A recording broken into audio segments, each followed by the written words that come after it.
Hello everyone, welcome to Catalyst YouTube channel, and today we will be discussing about the topic Mendelian inheritance। आज हम जिस topic की बात करने वाले हैं ये टॉपिक CUET UG के यूनिट 2 जेनेटिक्स एंड एवोल्यूशन का एक पार्ट है। तो चलिए देखते हैं। Genetics, the term genetics was given by William Bateson, but Gregor Johann Mendel is known as the father of genetics. And we all know that Mendel conducted his hybridization experiment on garden peas, that is Pisum sativum, for 7 years from 1856 to 1863. And he published his work in 1866 in a paper entitled Experiments in Plant Hybridization. और अपने इस काम के basis पे इन्होंने 3 laws of inheritance के बारे में बताया था। मेंडल पहले ऐसे साइंटिस्ट थे जिन्होंने बायोलॉजिकल साइंसेज में मैथमेटिकल लॉजिक और स्टैटिस्टिकल एनालिसिस का यूज किया था। लेकिन जब इन्होंने अपने काम को पब्लिश किया तो इन्हीं के ही फेलो साइंटिस्ट के द्वारा इनको बहुत ज़्यादा सीरियसली नहीं लिया गया और इनकी डेथ 1884 में हो गई बिना रिकॉग्निशन के। बट इन 1900 3 साइंटिस्ट थे जिन्होंने इंडिपेंडेंटली वर्क करते हुए इनके लॉस को रिडिस्कवर किया था। उनका नाम था Hugo de Vries, Erich von Tschermak and Carl Correns. ठीक है, अब इनके लॉज ऑफ इनहेरिटेंस पे बात करने से पहले अगर हम कुछ इंपॉर्टेंट टर्मिनोलॉजीज के बारे में देख लें तो हमें इनके लॉस को समझने में बहुत ज़्यादा आसानी हो जाएगी। चलिए देखते हैं। पहला है ट्रेट, एन इनहेरिटेड कैरेक्टर, मतलब कोई भी ऐसा कैरेक्टर जो इनहेरिट हो रहा है पेरेंट से ऑफस्प्रिंग में, उसको हम ट्रेट बोलते हैं जेनेटिक्स की भाषा में। Cross, cross is a mating between two individuals which leads to the fusion of gamete. Unit factor, Mendel जब वर्क कर रहे थे तो उन्होंने ये देखा कि कुछ तो ऐसा चीज़ है जो generation to generation pass on हो रहा है through the gametes very stably, but वो ये नहीं बता पाए कि ये चीज़ है क्या। तो उन्होंने वहाँ पे उस चीज़ को फैक्टर बोल दिया था। उन्होंने बोला कि ये फैक्टर्स ही हैं जो generation to generation pass on हो रहे हैं। फिर 1909 में एक साइंटिस्ट थे विल्हेल्म जोहानसन, जिन्होंने जीन का टर्म कॉइन किया और उन्होंने ये बताया कि gene is the unit of inheritance that carry genetic information. Gene codes for the functional segment of DNA and it always exist in a pair. Allele की बात कर लेते हैं। एलील क्या होता है? एलील की एक डेफिनेशन हम लोगों ने ये पढ़ी होगी कि gene which code for the pair of contrasting traits. अब इसका मतलब क्या होता है कि अगर हमारे पास कोई एक जीन है, फॉर एग्जांपल कैपिटल टी है, ठीक है, तो उसमें जो ये वाला टी है ये एक एलील होता है और जो ये वाला एक टी है ये सेकेंड एलील होता है। अब अगर ऐसे ही हमारे पास एक और जीन होता है जिसमें कैपिटल टी स्मॉल टी होता, तो ये कैपिटल टी एक एलील होता है और स्मॉल टी एक अदर एलील होता है। ठीक है, तो ये बात याद रखेंगे कि एलील का मतलब क्या होता है? Alternative forms of a gene. और जब गेमीट का फॉर्मेशन हो रहा होता है through the process of meiosis, तो वहाँ पर सिर्फ ये इंश्योर किया जाता है कि गेमीट में एक ही एलील का ट्रांसफर हो। ठीक है, ये बात याद रखेंगे। अब होमोजाइगोट का क्या मतलब है? Two identical alleles of a gene. Two identical alleles कैसे हो सकते हैं? फॉर एग्जाम्पल कैपिटल टी या स्मॉल टी अगर प्रेजेंट है तो उसको हम होमोजाइगोट बोल देंगे। Heterozygote, two different alleles of a gene. तो टू डिफरेंट एलील कैसे हो सकते हैं किसी भी जीन के? अगर यहाँ पे capital T small T present है तो ये टू डिफरेंट एलील्स हो गए, तो ऐसी कंडीशन को हम हेट्रोजाइगोट बोल देते हैं। अब अगला हमारे पास आता है dominant and recessive trait. Dominant and recessive trait का क्या मतलब है? The factor which is expressed when two unlike factors are present. तो इसका मतलब क्या है कि अगर हमारे पास हेट्रोजाइगस कंडीशन है, कैपिटल टी स्मॉल टी, जो अनलाइक फैक्टर्स की बात हो रही है वो हेट्रोजाइगस कंडीशन की बात हो रही है। अगर हमारे पास capital T small T present है तो हम क्या करेंगे?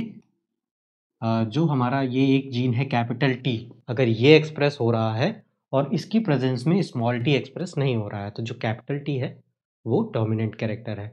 और ये हम याद रखेंगे कि जो डोमिनेंट कैरेक्टर होता है वो हमेशा कैपिटल लेटर से लिखा जाता है और जो रेसेसिव ट्रेट होता है वो हमेशा स्मॉल लेटर से लिखा जाता है। रेसेसिव ट्रेट के बारे में क्या दिया गया है? The factor which is not expressed when two unlike factors are present. मतलब कि ऐसा कैरेक्टर कि अगर दो अनलाइक फैक्टर प्रेजेंट हैं और एक कैरेक्टर नहीं एक्सप्रेस हो रहा है तो उसको हम रेसेसिव कैरेक्टर बोलते हैं। फीलियल का मतलब क्या होता है? Filial is the Latin word for progeny. अब हम इसको ऐसे समझ सकते हैं कि अगर हमारे पास दो पेरेंट्स हैं, पेरेंट 1 एंड पेरेंट 2, और ये इनके बीच में क्रॉसिंग हो रही है और एक प्रोजनी हमें मिल रही है, तो इसको हम F1 जनरेशन बोलते हैं। ठीक है।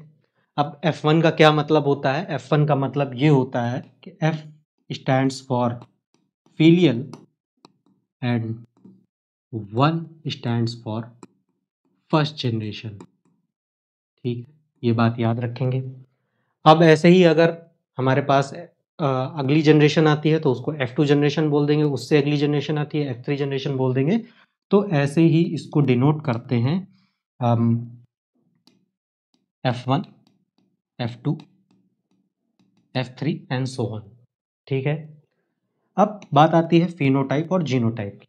फिनोटाइप का मतलब ये होता है कि the morphological appearance of a trait. Morphological appearance का मतलब क्या है? कि ऐसे कैरेक्टर जो हम एक्सटर्नली देख के बता सकते हैं। फॉर एग्जाम्पल, अगर प्लांट की हाइट है या फिर जैसे कलर है, कलर में फ्लावर का कलर, सीड का कलर, पॉट का कलर, तो ये जो कैरेक्टर्स होते हैं ये मॉर्फोलॉजिकल कैरेक्टर होते हैं, इनको हम फिनोटाइप बोलते हैं। जीनोटाइप का क्या मतलब होता है? कि genetic constitution of an individual. कोई भी इंडिविजुअल है उसमें कौन कौन से जीन्स प्रेजेंट है, किन जीन्स की वजह से वो पर्टिकुलर ट्रेट एक्सप्रेस कर रहा है, तो उसको हम जीनोटाइप बोलते हैं। ठीक है। अब आगे ये बात आती है कि मेंडल ने अपने एक्सपेरिमेंट के लिए सिर्फ पी के प्लांट को ही क्यों चूज किया था। तो उसके लिए उन्होंने ये बताया कि it has well defined characteristics. उसके रीजंस ये थे कि वेल डिफाइंड कैरेक्टरिस्टिक्स था। इसका मतलब ये है कि कुछ ऐसे कैरेक्टर्स थे जिनको एक्सटर्नली देख के वो डिस्टिंग्विश कर सकते थे। It reproduces well which and grows to maturity in a season. अगर मेंडल कोई एक ऐसा प्लांट ले लेते जो कि 3 या 4 साल में अपनी मैच्योरिटी पे पहुंचता, तो उनको अपनी स्टडी कंप्लीट करने में बहुत ज़्यादा टाइम लग जाता। तो उन्होंने एक ऐसा प्लांट चूज़ किया था जो कि एक ही सीज़न में मैच्योर हो जाता था। It has perfect flowers.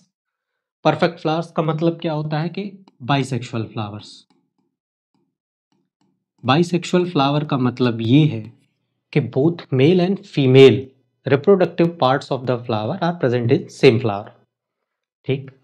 It is self pollinating in nature, क्योंकि दोनों ही रिप्रोडक्टिव पार्ट्स प्रेजेंट हैं, तो ये सेल्फ पॉलिनेशन भी कर सकता है विदाउट एनी ह्यूमन इंटरवेंशन। और अगर हमें ये चाहिए कि हम किसी पर्टिकुलर ट्रेट से ही क्रॉस करवाना चाहते हैं, तो हम वहाँ पे क्रॉस पॉलिनेशन भी करवा सकते हैं। और वो कैसे होगा? By using the process of emasculation, जिसमें हम मेल के रिप्रोडक्टिव पार्ट को काट के अलग कर देते हैं।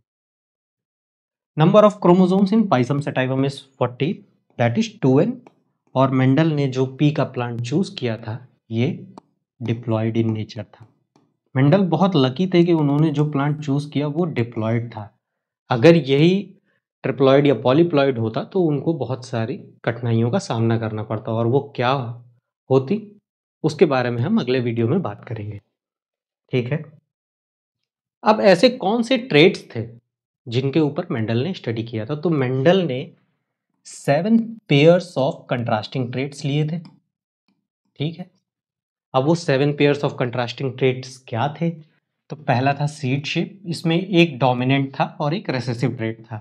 तो सीड शेप में राउंड डोमिनेंट था और रिंकल्ड रिसेसिव था। ऐसे ही सीड कलर में yellow and green, flower colour में violet and white, pod colour में full and constricted, pod shape में full and constricted, pod colour में green and yellow, flower position में एक्सियल या टर्मिनल, एंड स्टेम हाइट में tall या dwarf. ये 7 character थे जो मेंडल ने स्टडी किए थे। ठीक है। अब मोनोहाइब्रिड क्रॉस की बात आती है कि मेंडल ने क्या किया कि एक कैरेक्टर लिया जिसमें मेंडल ने 2 प्लांट्स लिए जिसमें एक कंप्लीटली टॉल था और एक कंप्लीटली ड्वार्फ था। और मेंडल ने उनका क्रॉस करवाया और चीज़ों को ऑब्जर्व किया। तो चलिए देखते हैं क्या क्रॉस करवाया, कैसे क्रॉस करवाया। तो इसका जो गेमीट बनेगा वो कैपिटल टी बनेगा और स्मॉल टी का जो गेमीट बनेगा वो स्मॉल टी बनेगा। अब F1 जनरेशन में जो इनको हाइब्रिड मिला वो कैपिटल टी और स्मॉल टी हाइब्रिड मिला, ठीक है, और ये भी टॉल था, ये भी टॉल था। अब इन्होंने क्या किया, इसी प्लांट को, इसी हाइब्रिड से एक बार और इसकी सेल्फिंग करवा दी। तो सेल्फिंग करवाने पे इनको क्या चीजें मिली वो इन्होंने पनेट स्क्वायर के मेथड से बताया। अब पनेट स्क्वायर क्या होता है, ये जो स्क्वायर है इसको हम पनेट स्क्वायर बोलते हैं, इसको हम पनेट स्क्वायर बोलते हैं। और इसकी कॉन्सेप्ट के बारे में रेजिनाल्ड सी पनेट ने बताया था। रेजिनाल्ड सी पनेट एक साइंटिस्ट थे जिन्होंने ये कॉन्सेप्ट दिया था। अब इसका बेनिफिट क्या है, पनेट स्क्वायर क्या होता है? Punnett square is a graphical representation to calculate the probability of possible genotypes. Punnett square is a graphical representation to calculate the probability of possible genotypes. मतलब इसकी हेल्प से हम ये पता लगा सकते हैं कि जो हमें जीनोटाइप मिलने वाले हैं वो कौन कौन से हैं, ठीक है। ये बात याद रखेंगे कि पनेट स्क्वायर बोलते हैं इसको, और इसको रेजिनाल्ड सी पनेट ने दिया था। अब आते हैं फिर से अपने जब इन्होंने ये सेल्फिंग करवाई तो इनको पनेट स्क्वायर में क्या क्या चीज़ें मिली। तो यहाँ पे जब इन्होंने ये क्रॉस करवाया तो capital T small T, capital T small T और स्मॉल टी इनको मिला। अब इन्होंने ये देखा कि इसमें 3 जो प्लांट्स थे वो तो टॉल थे, लेकिन एक प्लांट क्या था, F2 जनरेशन में एक प्लांट इनको डॉर्फ भी मिला था। तो यहां से इन्होंने क्या कंक्लूड किया कि F1 जनरेशन में हमको सिर्फ टॉल प्लांट देखने को मिल रहा था, लेकिन जब हमने इस हाइब्रिड की सेल्फिंग करवाई तो वहां पे हमको F2 जनरेशन में एक डॉर्फ प्लांट भी मिल गया। इसका मतलब क्या था कि F1 जनरेशन में अगर कैरेक्टर्स नहीं भी एक्सप्रेस हो रहे थे तो F2 जनरेशन में दोनों ही पेरेंट्स के कैरेक्टर एक्सप्रेस होने लगे थे, ठीक है। तो यहाँ पे इन्होंने फिनोटिपिक रेशियो बताया कि 3:1 एंड जीनोटिपिक रेशियो बताया 1:2:1। 3:1 का मतलब क्या था कि 3 टॉल प्लांट्स थे और एक डॉर्फ प्लांट था। एंड जीनोटिपिक रेशियो में इन्होंने ये बताया कि 1 कैपिटल टी था, 2 कैपिटल टी स्मॉल टी थे और जो तीसरा 1 था वो डॉर्फ कैरेक्टर था, ठीक है। ये बात याद रखेंगे, ये रेशियो याद रखेंगे, इंपॉर्टेंट है। चलिए, अब इन्हीं मोनोहाइब्रिड क्रॉस के बेसिस पे मेंडल ने 2 लॉज को फॉर्मुलेट किया। पहला था लॉ ऑफ डोमिनेंस। अब लॉ ऑफ डोमिनेंस क्या कहता है? लॉ ऑफ डोमिनेंस कहता है कि characters are controlled by discrete unit which is called as factors. Factors occur in pair, इस बारे में भी हम बात कर चुके हैं। In a dissimilar pair of factors one member of a pair dominates the other. अब इसका मतलब क्या है? डिसिमिलर पेयर की बात हो रही है तो इसका मतलब है यहां पे हेटेरोजाइगस कंडीशन की बात हो रही है। अब हेटेरोजाइगस कंडीशन के बारे में ऑलरेडी हम बात कर चुके हैं कि हेटेरोजाइगस का मतलब क्या होता है, कैपिटल टी स्मॉल टी। और यहाँ पे इन्होंने क्या बताया कि अगर ये कंडीशन है तो इसमें से एक जो मेंबर है वो दूसरे मेंबर को डोमिनेट करेगा। और इस लॉ को इन्होंने यूज किया ये भी बताने के लिए the expression of characters in both F1 and F2 generations, के F1 जनरेशन में हमने देखा कि सिर्फ टॉल कैरेक्टर एक्सप्रेस हो रहा था और F2 जनरेशन में हमें both tall and dwarf characters मिल रहे थे। अब लॉ ऑफ सेग्रीगेशन की बात कर लेते हैं। लॉ ऑफ सेग्रीगेशन में मेंडल ने क्या बताया कि alleles do not show any blending. Blending का क्या मतलब होता है? ब्लेंडिंग का मतलब ये होता है कि अगर हमें मेंडल ने जब क्रॉस करवाया तो उन्होंने या तो उनको कंप्लीटली टॉल प्लांट मिले या उनको कंप्लीटली डॉर्फ प्लांट मिले। Despite of getting capital T and small T, उनको कोई भी प्लांट ऐसा नहीं मिला जिसकी हाइट इंटरमीडिएट रही हो, या तो सारे के सारे टॉल थे या तो सारे के सारे ड्वार्फ थे। ठीक है, both the characters are expressed in F2 generation, दो one of them is not expressed in F1 generation. हमने देखा कि F2 जनरेशन में क्रॉस करवाने के बाद F2 जनरेशन में हमें टॉल प्लांट भी मिल रहे थे और ड्वार्फ प्लांट भी मिल रहे थे। तीसरा पॉइंट इन्होंने ये बताया कि hereditary characters segregate from each other in the formation of gametes. जब भी फॉर्मेशन ऑफ गेमीट्स हो रहा होता है, ठीक है, तो वहाँ पे मियोसिस की प्रोसेस होती है और मियोसिस की प्रोसेस के दौरान ये इंश्योर किया जाता है कि एक गेमीट में एक एलील ही जाए, दोनों एलील नहीं जाएंगे, क्योंकि एक एलील हमें एक पेरेंट से मिलेगा और दूसरा एलील हमें दूसरे पेरेंट से मिलेगा और दोनों मिलके एक प्रोजनी का फॉर्मेशन करेंगे। ठीक है, this law is also called as law of purity of gametes. ये पॉइंट याद रखेंगे, ये पॉइंट बहुत इंपॉर्टेंट है, हो सकता है अगले एग्जाम में आपसे पूछ ले कि which law is known as law of purity of gametes. तो law of segregation is known as law of purity of gametes. ठीक है, आगे बढ़ते हैं। अब मेंडल ने दो कैरेक्टर्स ले लिए, एक सीड शेप और एक सीड कलर, और उन्होंने क्रॉस करवा दिया। दोनों ही कंट्रास्टिंग ट्रेट थे। ये वाला डोमिनेंट अगर था तो अगला उन्होंने रेसेसिव ले लिया, रेसेसिव में रिंकल्ड और ग्रीन और डोमिनेंट में राउंड और येलो, और इसका क्रॉस करवाया। चलिए हम भी देखते हैं कि क्रॉस करवाने पे उनको क्या मिला। तो जो इसका गेमीट बनेगा वो बनेगा capital R capital Y and small R small Y, और F1 जनरेशन में हमें मिलेगा capital R capital Y small Y.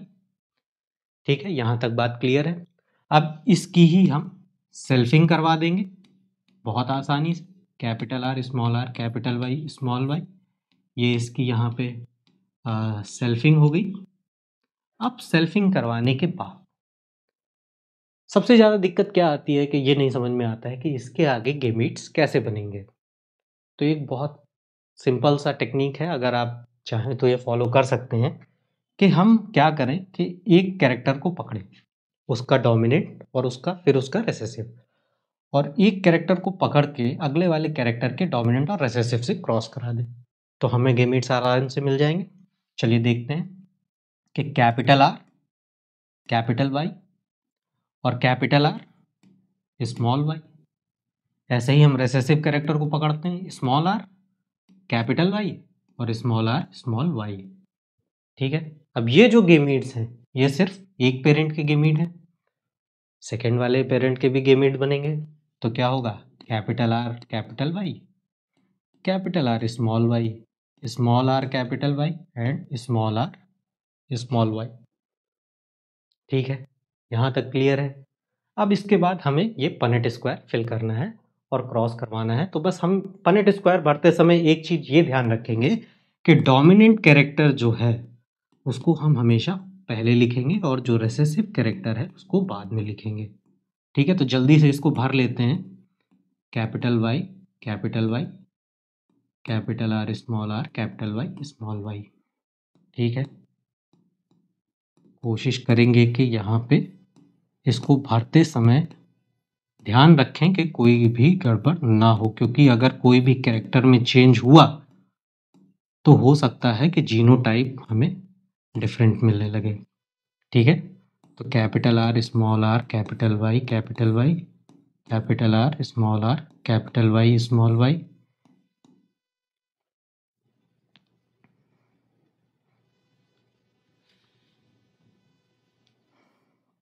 Small R capital Y and small R capital Y small Y.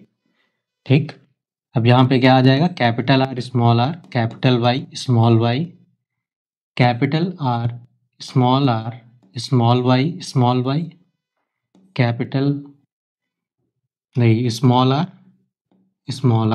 Capital Y small Y and small R small Y. तो भरने में थोड़ा सा time जरूर लगा, लेकिन यहाँ पे हम देख सकते हैं कि हमें जो कैरेक्टर्स मिले वो कुछ ऐसा स्क्वायर मिला। अगर और क्लैरिटी से हम देखना चाहें तो हमें कुछ ये चीज़ें मिल रही हैं, और अगर हम इसको बहुत ज़्यादा अच्छे से एनालाइज करें तो यहाँ पे हमें क्या देखने को मिलेगा कि हमें कैरेक्टर्स के नाम भी देखने को मिलेंगे कि जो भी डोमिनेंट कैरेक्टर है, जो कैपिटल आर वाई है, वो किसको गवर्न कर रहा है? ये राउंड येलो को गवर्न कर रहा है। जो कैपिटल आर और स्मॉल वाई है, वो राउंड और ग्रीन को रिप्रेजेंट कर रहा है। राउंड येलो, याद रखेंगे, राउंड येलो, राउंड ग्रीन, ठीक है। ये हो जाएगा रिंकल्ड येलो और ये हो जाएगा रिंकल्ड ग्रीन, ठीक है। इतना याद रखेंगे। अब इसी के बेसिस पे अगर हम फिनोटिपिक रेशियो और जीनोटिपिक रेशियो की बात करें तो हमें क्या मिलेगा? हमें मिलेगा कि जो हमारा फिनोटिपिक रेशियो है वो 9:3:3:1, मतलब 9 हमें राउंड येलो मिल रहे हैं, 3 राउंड ग्रीन और रिंकल्ड येलो है एंड 1 रिंकल्ड ग्रीन है। और जो जीनोटिपिक रेशियो है वो 1:2:1, 2:4:2, 1:2:1 है, ठीक है। ये चीज़ याद रखेंगे, ये रेशियोज जरूर याद रखेंगे, क्योंकि हो सकता है कि ये रेशियो आपको पूछ लिया जाए कि डाई हाइब्रिड क्रॉस में जब हम क्रॉस करवाते हैं तो मेंडेलियन इनहेरिटेंस के हिसाब से हमें क्या रेशियो मिलता है, ठीक है। ये चीज़ जरूर याद रखेंगे। अब डाई हाइब्रिड क्रॉस के ही बेसिस पे मेंडल ने लॉ ऑफ इंडिपेंडेंट असॉर्टमेंट दिया था। अब लॉ ऑफ इंडिपेंडेंट असॉर्टमेंट में इन्होंने क्या कहा? इन्होंने ये कहा कि when two pairs of traits are combined in a hybrid, segregation of one pair of character is independent of the other pair of character। मतलब क्या था कि जो एक कैरेक्टर है, अगर हम दो ट्रेट्स ले रहे हैं, कि हमने सीड का शेप लिया और सीड का कलर लिया, तो वहाँ पे जो सीड का शेप था वो इंडिपेंडेंटली अपने आप को एक्सप्रेस कर रहा था और जो सीड का शेप था वो अपने आप को एक्सप्रेस कर रहा था। दोनों कैरेक्टर एक दूसरे के एक्सप्रेशन में कोई भी इंटरफेरेंस नहीं कर रहे थे, ठीक है। यही बात बताई गई है कि in a dihybrid cross it has been found that colour of seed is independent of seeds shape, ठीक है। अब ये एक इंपॉर्टेंट पॉइंट है, ये याद रखेंगे कि independent assortment is not applicable for linked gene. Linked gene क्या होते हैं? ऐसे जीन जो एक ही क्रोमोसोम पे प्रेजेंट हो, ठीक है। इसके बारे में हम आगे आने वाले लेक्चर्स में बात भी करेंगे। और ये एक पॉइंट फिलहाल के लिए याद रखेंगे कि linkage is an exception to Mendelian principles, ठीक है। लिंकेज क्या होता है, रिकॉम्बिनेशन क्या है, इसके बारे में आगे आने वाले वीडियोस में हम जरूर बात करेंगे। अगला देख लेते हैं क्या था। एक और कॉन्सेप्ट आता है हमारे पास टेस्ट क्रॉस का, कि टेस्ट क्रॉस क्या है। चलिए बात करते हैं कि टेस्ट क्रॉस क्या बताया गया। It is a useful tool for analyzing genetics cross in which one individual of unknown genotype is crossed with another individual with a homozygous recessive genotype। अब इसका मतलब क्या है कि मान लीजिए हमारे पास कोई एक ऐसा फ्लावर है जो कि डोमिनेंट है, हमें ये पता है कि वो डोमिनेंट है। डोमिनेंट का मतलब या तो होमोजाइगस कंडीशन हो सकती है, होमोजाइगस डोमिनेंट, या फिर हेट्रोजाइगस कंडीशन हो सकती है, ठीक है। अब हमें ये नहीं पता है कि ये होमोजाइगस है या हेट्रोजाइगस है, तो ये पता लगाने के लिए हम उसको होमोजाइगस रेसेसिव से क्रॉस करा देंगे। होमोजाइगस रेसेसिव का मतलब है, होमोजाइगस का मतलब same pair of alleles, recessive का मतलब जो एलील्स अपने आप को एक्सप्रेस ना कर पाए, ठीक है। तो चलिए देखते हैं। अगर हम यहाँ पे पहली कंडीशन की बात करें, अगर पहली कंडीशन की बात करें तो हमारे पास क्या है, हेट्रोजाइगस, होमोजाइगस डोमिनेंट है और होमोजाइगस रेसेसिव है। इन्हीं दोनों के बीच में तो क्रॉस हो रहा है। तो यहाँ पे अगर पनेट स्क्वायर हमारा बनेगा तो हमें क्या मिलेगा, कैपिटल डब्लू और स्मॉल डब्लू स्मॉल डब्लू।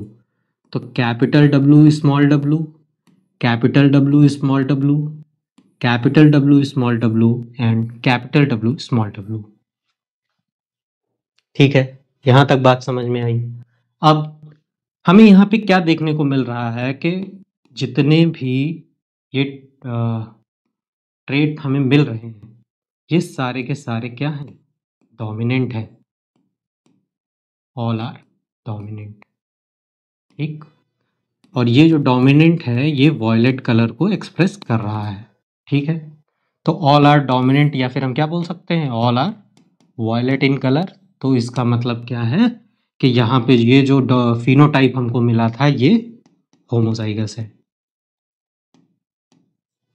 ठीक, अब अगली कंडीशन की बात कर लें। अगर ये हेट्रोजाइगस होता तो क्या होता? हेट्रोजाइगस कंडीशन में क्या होगा, यहाँ पे कैपिटल डब्ल्यू स्मॉल डब्ल्यू को क्रॉस करेंगे स्मॉल डब्ल्यू से। ठीक है, फिर से एक पनेट स्क्वायर आ जाएगा हमारे पास में, और इसका क्रॉस करवा देंगे कैपिटल डब्ल्यू स्मॉल डब्ल्यू से। तो capital W small W small W, capital W small W और स्मॉल डब्ल्यू। तो कैपिटल डब्ल्यू और स्मॉल डब्ल्यू जो है वो हमें पता है कि वो वॉयलेट कलर के लिए कोड कर रहा है। ठीक है, ये दोनों वॉयलेट कलर के लिए कोड करेंगे, और ये जो है जो रिसेसिव कैरेक्टर हमको मिले हैं ये वाइट के लिए कोड करेगा। तो अब हमने यहाँ पे क्या ऑब्जर्व किया कि half of the progeny is violet and half of the progeny is recessive. तो इसका मतलब क्या है? इसका मतलब ये है कि यहाँ पे ये जो कंडीशन हमें मिल रही है ये हेट्रोजाइगस कंडीशन।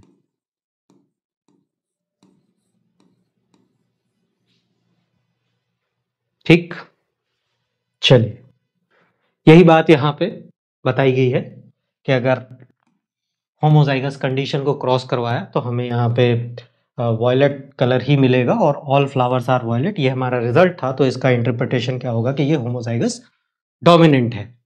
और अगर हमारे पास हेट्रोजाइगस कंडीशन है तो यहाँ पे half of the flowers are violet and half of the flowers are white, so the interpretation is unknown flower is heterozygous. Test cross का मतलब ये था कि अगर कोई हमारे पास अननोन फिनोटाइप है और उसका हमें पता लगाना है कि जीनोटाइप उसका क्या होगा, तो हम इस प्रोसेस से उसका पता लगा सकते हैं। ठीक है, अब कुछ क्वेश्चंस की बात कर लेते हैं। ठीक है, तो विच one of the following is a recessive trait for garden pea plant? तो अगर आपको वो फिगर याद हो जहां पे डोमिनेंट और रिसेसिव ट्रेट्स के बारे में बात करी गई थी, तो ये क्वेश्चन आराम से हो जाएगा। Round seed, constricted pot, tall plant और वॉयलेट फ्लावर। वॉयलेट फ्लावर तो अभी हमने देखा डोमिनेंट ट्रेट है, टॉल भी हमको पता है डोमिनेंट है, राउंड भी डोमिनेंट ट्रेट था, तो बचा क्या? Constricted pod. तो आंसर इसका हो जाएगा B, constricted pod is the recessive trait for the garden pea plant. अगला क्वेश्चन है, which one of the following pair of contrasting trait was not studied by Mendel? Question ध्यान से पढ़ेंगे कि नॉट है या नहीं है। नॉट पूछ रहा है तो inflated and constricted pots, axial and terminal flowers, green and yellow pots, pink and white flowers. तो ट्रेड्स में हमने इन तीनों की तो बात करी थी, लेकिन हमें क्या कहीं पिंक एंड वाइट फ्लावर्स मिले थे? नहीं मिले थे। तो यहाँ पे क्या हो जाएगा? पिंक एंड वाइट फ्लावर्स हो जाएगा। अब अगला जो क्वेश्चन है ये बहुत अच्छा क्वेश्चन है। इसमें क्या पूछ रहा है, which one of the following represents a test cross in which half of the offspring is heterozygous and half would be homozygous recessive। अब ये क्वेश्चन करने के दो तरीके हैं। पहला ये है कि आप एक एक करके इनका पनेट स्क्वायर बनाइए और वो देखिए। दूसरा ये है कि आपको टेस्ट क्रॉस का कॉन्सेप्ट याद होना चाहिए। अगर आपको कॉन्सेप्ट याद होगा तो आप तुरंत अभी टिक लगा देंगे। अगर नहीं पता है तो सबसे पहले तो आप ये याद रखिएगा कि टेस्ट क्रॉस में हमेशा एक डोमिनेंट होगा और एक होमोजाइगस रेसेसिव होगा। तो चौथा ऑप्शन तो बिल्कुल ही क्रॉस हो जाएगा क्योंकि बोथ आर रेसेसिव, और तीसरा ऑप्शन भी क्रॉस हो जाएगा क्योंकि बोथ आर हेट्रोजाइगस। अब पहले और दूसरे में बात हो रही, तो अगर वहाँ पे हम टेस्ट क्रॉस की बात करें तो हमें हाफ हाफ कहाँ पे मिल रहे थे? हेट्रोजाइगस कंडीशन में मिल रहे थे। Half of the progeny was violet and half of the progeny was white. तो जो हमारा ऑप्शन बी है वो करेक्ट हो जाएगा। ठीक है, तो आज हमने क्या क्या बात करी? आज हमने ये बात करी, सबसे पहले हमने बात करी कि मेंडल के बारे में। फिर हमने उसके बाद ये देखा कि इम्पोर्टेंट टर्मिनोलॉजीज़ के बारे में देखा। फिर हमने ये देखा कि मेंडल ने पी के प्लांट को ही क्यों चूज़ किया और कैरेक्टर्स कौन-कौन से थे जिन पे उन्होंने स्टडी करी। फिर उसके बाद हमने मोनोहाइब्रिड क्रॉस देखा जिसमें कि F1 जनरेशन में सिर्फ टॉल प्लांट ही मिल रहा था हमको और F2 जनरेशन में both the parent character were expressed. फिर उसके बाद उसके बेसिस पे उन्होंने 2 लॉज़ दिए, law of dominance and law of segregation. फिर हमने डाइहाइब्रिड क्रॉस के बारे में बात करी और लॉ ऑफ इंडिपेंडेंट असॉर्टमेंट हमने देखा। फिर हमने टेस्ट क्रॉस के बारे में भी आज बात करी। ठीक है? अब अगले वीडियो सेशन में हम डेविएशन फ्रॉम मेंडेलियन इनहेरिटेंस के बारे में बात करेंगे। तो आज के लिए फ़िलहाल इतना ही, मिलेंगे अगले वीडियो के साथ। तब तक के लिए थैंक यू।